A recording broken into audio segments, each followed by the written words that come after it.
Poème numéro 153. Vertige de la solitude. Je suis une lave fumante, extraite d'un haut volcan, accoucheur sans violence de nymphes syphilitiques, tombé dans des boxons où des satyres attendent, hampe entre les cuisses, des taureaux pédérastes qu'ils souhaitent enfiler, racailles incandescentes de mèches avec l'éther.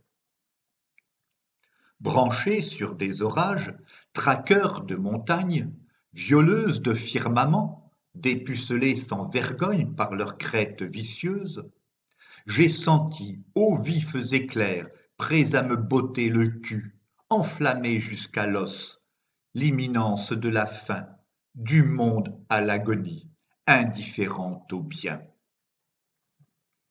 J'ai dégueulé mes tripes et rongé tous mes ongles. J'ai rouvert mes blessures, ces cendres dans leur urne de mes passés en poussière, dans leur cercueil de verre, extrayant dans un souffle, sûr aucunement dernier, les restes d'une hétaïre brûlée dans une église par un moine tueur. De son splendide corps, de maîtresse est-ce luxure, ne rester dans un coin, près du cœur, suintant, de graisse dégoulinante, qu'un sein décomposé, gagné par la gangrène, où s'inviter des vers, blanchâtres et affamés, pour un orgiaque festin de mandibules voraces. Veulent cours des miracles, où l'ombre des ténèbres baisait maint feu solaire, où ces mânes immortels, dans des raies de lumière, faisaient poindre au loin l'aura de sang supplicié.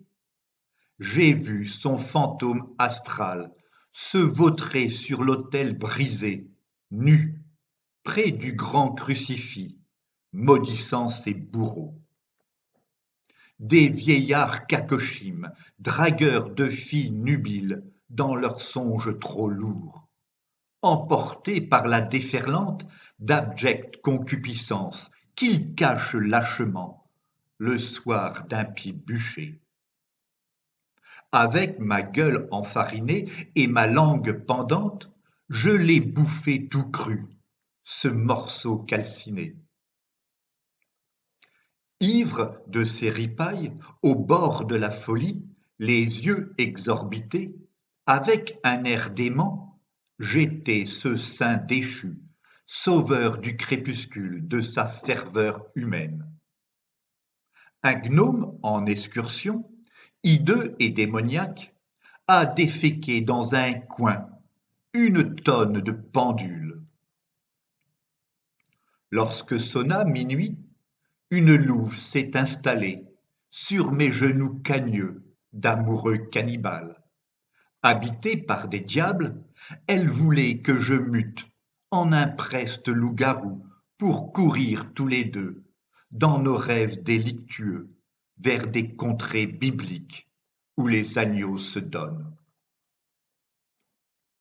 Mes mains en sang, du sien évidemment, sa peau entre mes dents, un peu de son mamelon, dans ses pores toujours ces fragrances de putain, rappelaient à mes sens l'aube incréée, morte, avant même d'être, de par la volonté de fous évadés. Sans exiger mon reste, aux ogres galactiques, survenus tous en force par les vitraux explosés, j'ai pris en me marrant mes jambes à mon cou, la poudre d'escampette, les sevrant d'une bouffe, ces goûteurs de bipèdes. Songeant aux femmes, j'ai fui par une fente. Avec le goût en moi de ces chairs fatales, seules à me taillader, drôle de l'âme effilée, dans l'œil du cyclone de mon cœur dévasté, j'ai rejoint ces sphères sublimes et spirituelles, où les queues s'étiolent et les sens s'émoussent. L'air des pures vérités. Poème écrit par Philippe Parrot entre le 1 et le 3 février 2016.